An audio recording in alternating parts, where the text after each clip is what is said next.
Good evening and welcome to The Right Side, the show where we talk about today's news, views, and trends from an admittedly conservative perspective.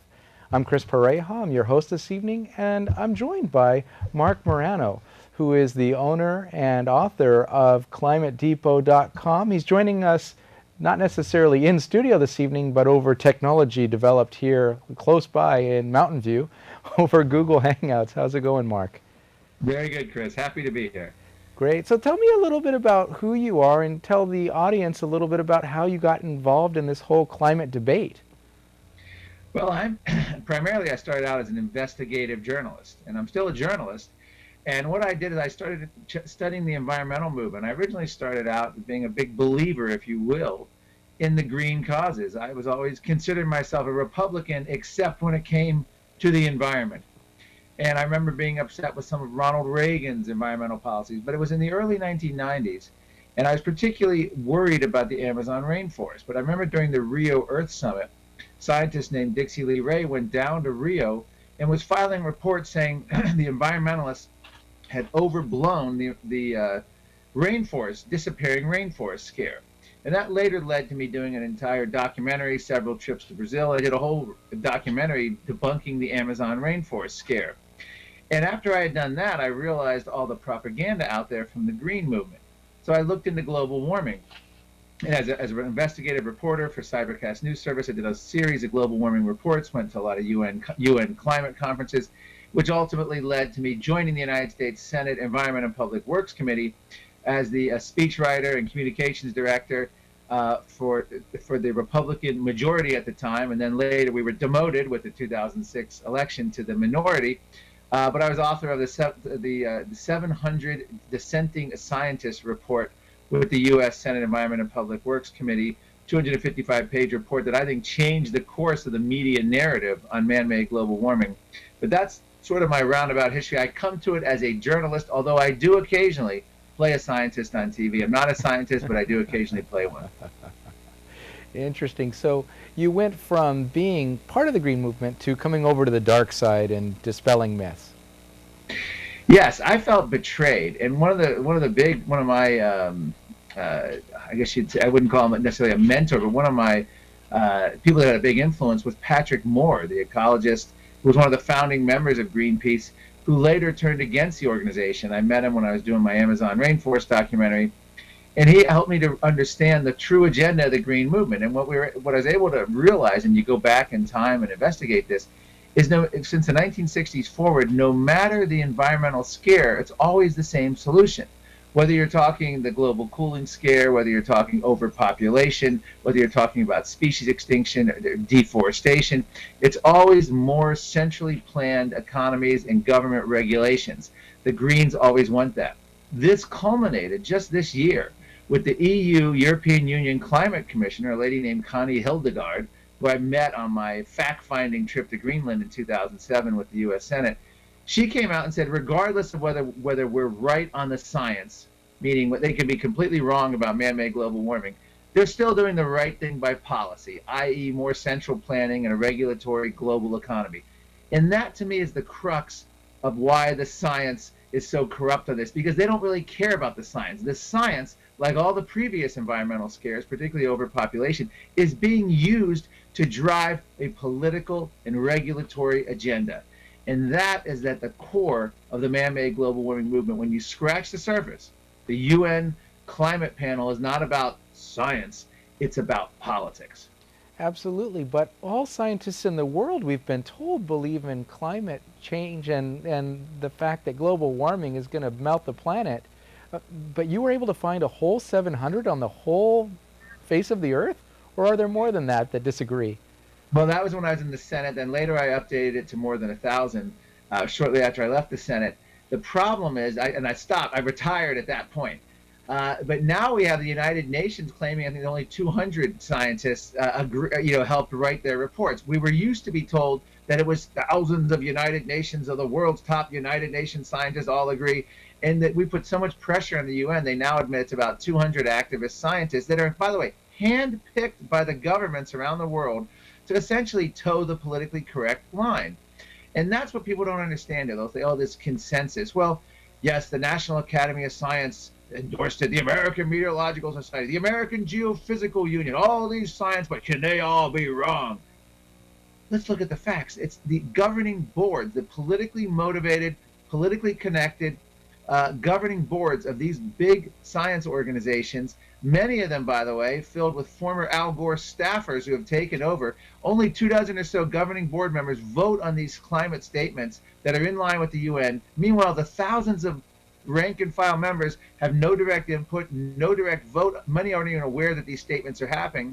In the case of a Canadian Royal Academy of Science, they actually had a statement issued without a vote of the governing board.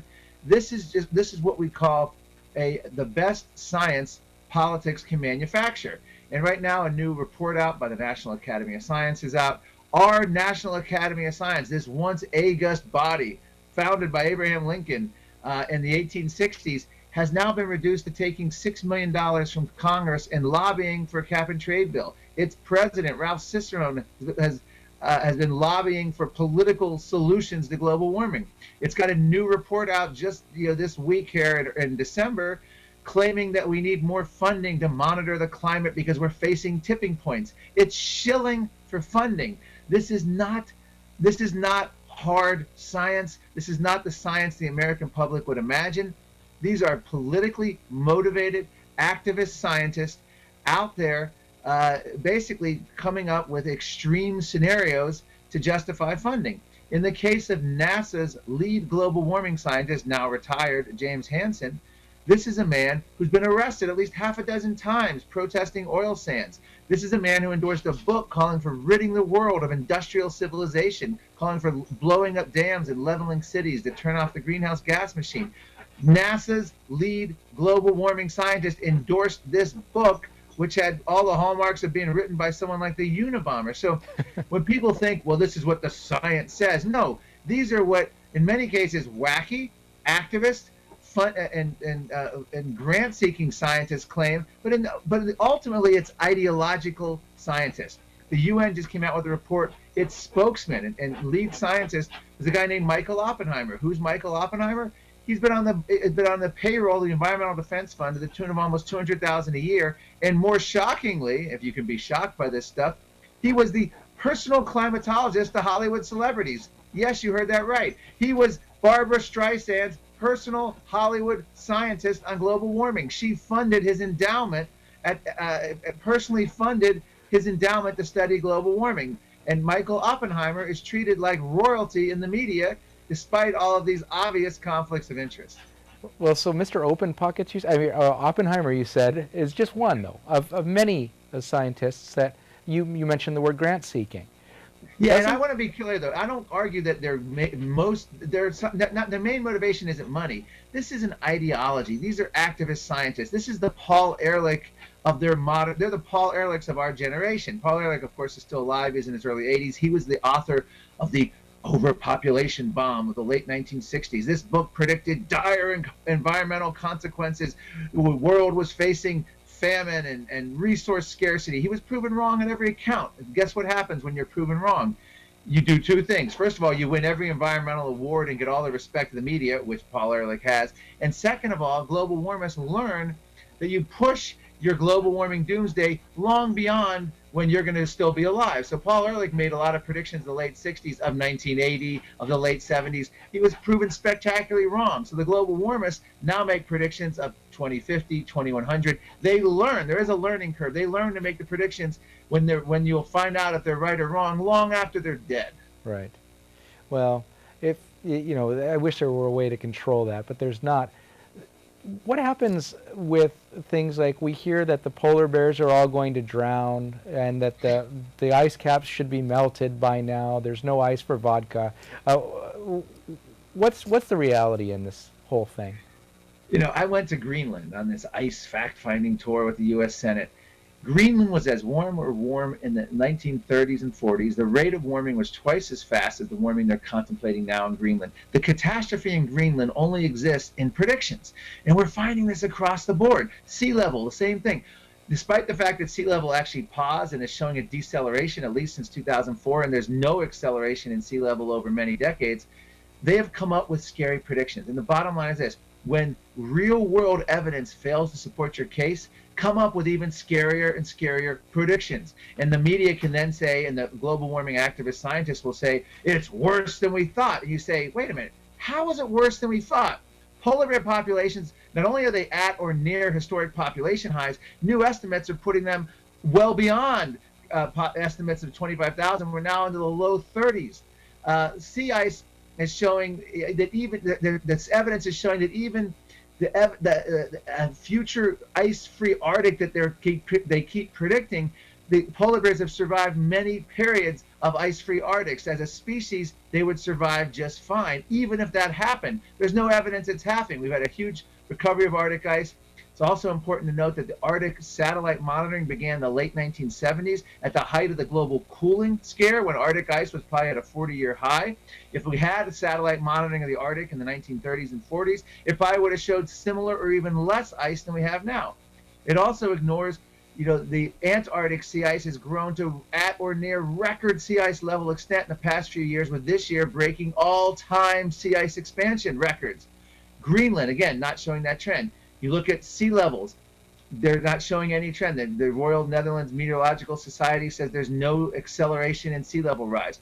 You look at global temperatures. Not only have they been flat for the last 15 to 17 years, depending on your data source, but we've actually had global cooling, a slight global cooling, since 2002. And many scientists are predicting global cooling. You look at some of the key global warming talking points. Mount Kilimanjaro, Al Gore in his movie, the snows of Kilimanjaro may be no more. Well, guess what? The snows have recovered, and any snow they originally lost was not due to global warming, but it was due to local land use issues and deforestation, causing less ice to form on the top and less precipitation.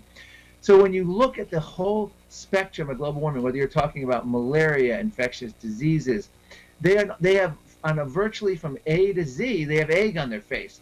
So what they keep saying, it's worse than we thought, they come up with ways to say, well, it's worse than we thought because our predictions are getting worse and worse for the future. But of course, you can't validate them. In fact, one study out of 117 climate models, 114 were dead wrong. Only 3 got it right. You figure a stop clock is right at least twice a day. But just to summarize here, and not to give you a summary of the science, though, it's literally hundreds of factors that influence global temperature and climate. To sit there and say that CO2 is the tail that wags the dog is not scientifically tenable. Of these hundreds of factors, everything from tilt to the Earth's axis to water vapor, methane, clouds, the solar system, the sun, volcanic dust, and it goes on. And it's amazing to think that people think that we can reduce our contribution, which we're dwarfed by nature's contribution to CO2, and somehow impact global temperature, and even more bizarrely, global extreme weather storms. And we can talk about extreme weather if you'd like in a minute, hurricanes, tornadoes, but it's become just the art of silliness here. They are egg on their face scientifically, the entire global warming movement. Well, we hear about things like the typhoons, or we hear about hurricanes, or we hear about tornadoes here domestically, and they become sensationalized, much like gun incidents, but that's a whole different show and story. And so we tend to think that there are more of them because they're highlighted in ways that make them seem much larger, much more dangerous, much more frequent than they actually are. Is that contributing to the myths? Yeah, and this is one of the most bizarre. I remember when I was in the United States Senate, we were in Bali. I got a taxpayer, State Department funded trip to the Senate, basically first class, so it's seats full. This is the kind of junkets you get to go on. To Bali, Indonesia, to an oceanfront resort that was as nice as anything you'd see in Hawaii. And I was arguing with a John McCain staffer at the time. John McCain, of course, a big believer in global warming, at least back then in 2007. And the staffer was saying the extreme weather is going to get you, all you skeptics are going to be buried because the weather is not like it used to be. We're in a new normal. It's global weirding, as the New York Times dubbed it. And I came from the Poland UN conference in Warsaw the end of November. They were claiming that the Typhoon Haiyan, or Yolanda as it was called, the big typhoon that slammed into the Philippines causing thousands of deaths, this was going to silence the skeptics. This storm, there were 50 stronger storms since 1950 that were more powerful than Typhoon Haiyan. It was only the 7th most powerful to hit the Philippines. And so the idea that this was an unusual storm has no scientific basis. But the media will report it. The UN was all excited. Then we had Hurricane Sandy in the United States, barely a Category 1 when it hit, but we're told that's going to silence the skeptics. This is a new normal. We have gone since 2005, the longest period since before 1900 without a major Category 3 or larger hurricane making landfall in the United States. We're calling it a hurricane drought. So if you're looking at hurricanes, there's absolutely the only evidence you can look at is a drought in hurricanes. If you're looking at other metrics like tornadoes, F3 and larger tornadoes are down dramatically since the 1950s. We had Barbara Boxer, the day of the Oklahoma tornadoes back in March of this year, 2013, go down to the Senate floor and say, ha-ha, after they had a big tornado outbreak in Oklahoma, this is what scientists warned us about. This is why I've introduced my carbon tax. As though her carbon tax would have prevented tornadoes in Oklahoma and Tornado Alley. President Obama, during his speech in 2012, actually says that global warming wasn't a hoax and more floods, droughts, and extreme storms are not a hoax, and we can do something about them this November, meaning you can vote yourself better weather. They've turned extreme weather claims into medieval witchcraft. It's now 2013, and they're talking as though it's the 15th century where witches affected the weather. They believe your SUV is controlling the weather. Continuing on extreme weather. Droughts. There's no declining trend in droughts in the United States and globally in at least the last 60 years. Floods up to 115 years of no trend. 2013 so far is turning out to be the least extreme weather year in U.S. history, and that includes 100-degree days, the least 100-degree days. It includes tornadoes, one of the lowest counts of tornadoes on record, lowest counts of hurricanes on record. It is astounding that anyone would go around talking about a new normal in weather and trying to use any typhoon or hurricane as some kind of proof. It's moronic, it's insulting to anyone's intelligence, and it's anti-science. But yet that's what they do. That's what they're reduced to. I personally believe it's the economy. We just can't, as a country, afford extreme weather anymore. That's probably what it is. Yeah, and that's what they do. They'll say, never has a storm cost this much in history, and this is record damage. Well, yeah, we built up our coastlines. Real estate at coastlines is through the roof at record levels. You know, go down to Palm Beach or go to New Jersey Shore. It doesn't mean the storm is worse. It just means the property values are a lot more and the damage estimates. If you adjust for inflation, you get much different damage estimates. So how are these things being measured? For example, there have been studies or there have been claims that all of the weather is being absorbed by the ocean or some kind of silliness. Talk to us a little bit about that and how they take these measurements. Well, the global warming standstill, I've previously mentioned 15 to 17 years, depending on which data, the four major data sets you use, has been driving the global warming activists just crazy. So what they've done, one of their first excuses was, well, you know, there was no pause, they tried to claim, and, you know, this is global warming skeptics cherry-picking the evidence. Well, that didn't hold up, because they themselves said 15, 17 years make a climate trend. They're actually on record as saying that. So we're actually now qualifying as their climate trend. So then they said, well, the oceans ate our global warming. You've heard of the dog ate our homework? Well, this was the oceans ate the global warming. And how did it eat it? Well, somehow all this heat, these Hiroshima bombs, gigatons of CO2, were absorbed into the ocean, but somehow they bypassed the surface. We couldn't measure it, and they're now hidden in the deep oceans where we really can't measure it, but they must be there. The heat's got to be missing, and it's got to be hidden down in the deep oceans. Well, and there were actual studies like this. Proceedings of National, the Proceedings of National Science had another study blaming Chinese coal use for the pause or the standstill in global warming. This was published in the Proceedings of National Academy of Science in 2010 or 2011. That didn't hold up. Then they came out with a study claiming that the Montreal Protocol, which banned CFCs, I always have trouble saying that, CFCs, anyway. They banned that, which led to a global warming pause. And this was a big treaty they had, still trying to say it. But they banned that, which led to the global warming pause. Then they came out the same week and said, well, you know what?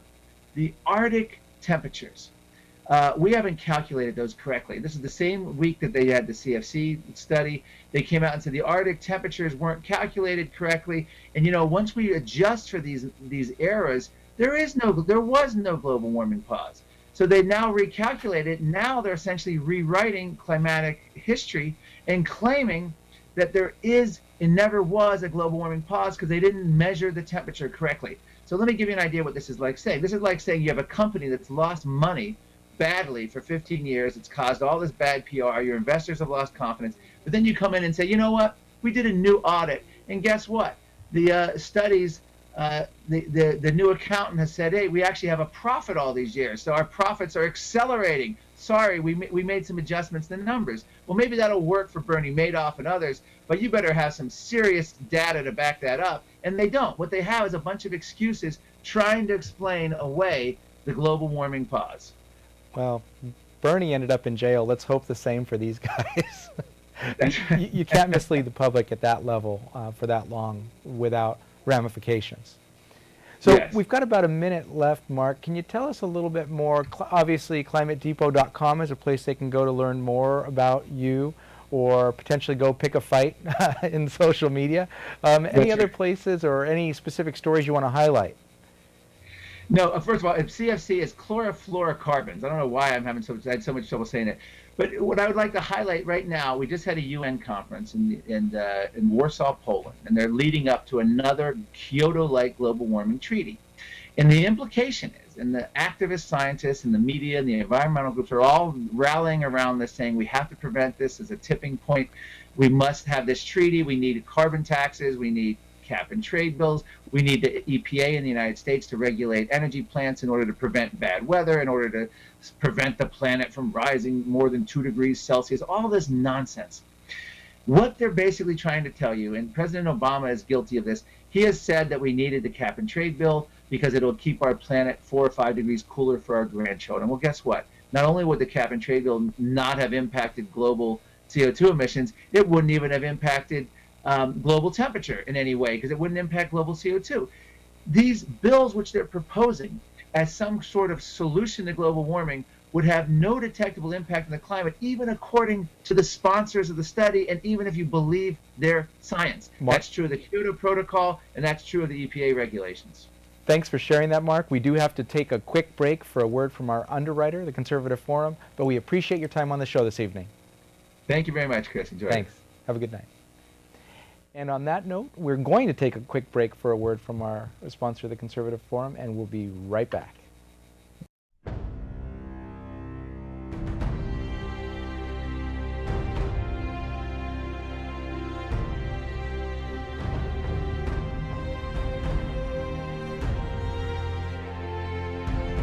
The Conservative Forum of Silicon Valley began with 20 conservatives meeting at a restaurant in November of 2003.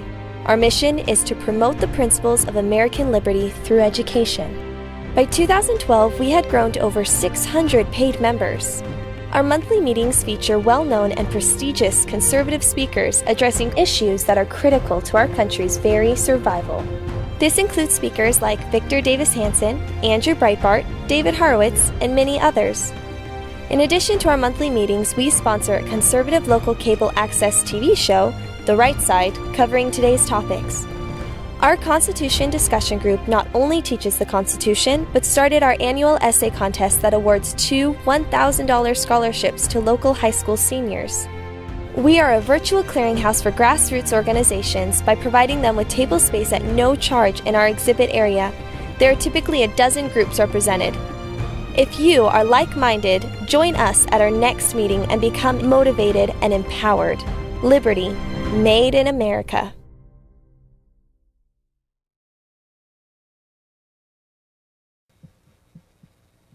And welcome back to The Right Side. That was a word from our underwriter, the Conservative Forum. And what they're best known for, although they're extremely appreciated for underwriting the show, is their speaker series. And they have a number of upcoming speakers that you may be interested in seeing, and you can do that locally here at the IFES Portuguese Hall at 7 o'clock on the first Tuesday of most months. The address is 432 Steerland Road, and as an example, tonight we have a cartoonist and editor Michael Ramirez that will be speaking. In January, Evan Sayet. We have Victor Davis Hanson coming in February, and lots of others up until that point, and one that a lot of people are interested in. Sheriff Joe Arpaio will be speaking on May, I believe it's the 6th. If you need more information about that, you can visit us at theconservativeforum.com. But additionally, I just wanted to let you know on an end note that there is still a lot of debate about the climate scandals that are out there and whether or not we're warming or cooling. And climatedepot.com, Marc Morano's site, is definitely a resource where you can go learn more about what's happening and the possibility or plausibility of many of the climate arguments. On that note, do your research, get out there, get active, and if this is something that you're passionate about on one side of the issue or the other, bring your debate to the marketplace. Have a great night. We've appreciated having you here. Again, this has been The Right Side, and I've been your host, Chris Pareja. We'll see you again in person or on the show sometime soon. Have a great night.